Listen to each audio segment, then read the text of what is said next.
ഇന്നത്തെ തിരുവചനം ജെറമ്യ 32 അധ്യായം. നീലം വാങ്ങുന്നു. യൂദാ രാജാവായ സെദെക്കിയായുടെ ഭരണത്തിന്റെ 10-ാം വർഷം, നബൂഖദ്നേസറിന്റെ വാഴ്ചയുടെ 18-ാം വർഷം, കർത്താവിൽ നിന്ന് ജെറമ്യയ്ക്ക് അരുളപ്പാടുണ്ടായി. അക്കാലത്ത് ബാബിലോൺ സൈന്യം ജെറുസലേമിനെ ഉപരോധിക്കുകയായിരുന്നു.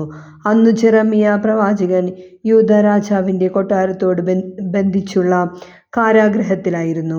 അവനെ കാരാഗൃഹത്തിൽ അടയ്ക്കുമ്പോൾ യൂദാ രാജാവായ സെദെക്കിയാ ഇപ്രകാരം ചോദിച്ചു: ഈ നഗരത്തെ ഞാൻ ബാബിലോൺ രാജാവിന്റെ കൈകളിൽ ഏൽപ്പിക്കും.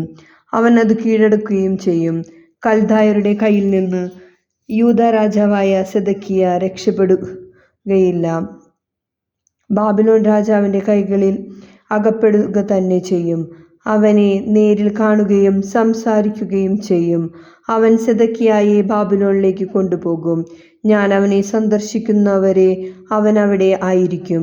നിങ്ങൾ കൽദായരോട് യുദ്ധം ചെയ്താലും വിജയിക്കുകയില്ല എന്ന് കർത്താവ് അരുളിച്ചെയ്യുന്നു എന്ന് നീ എന്തിനു പ്രവചിച്ചു? നമ്മുടെ കർത്താവായ യേശുവേ സ്തുതി.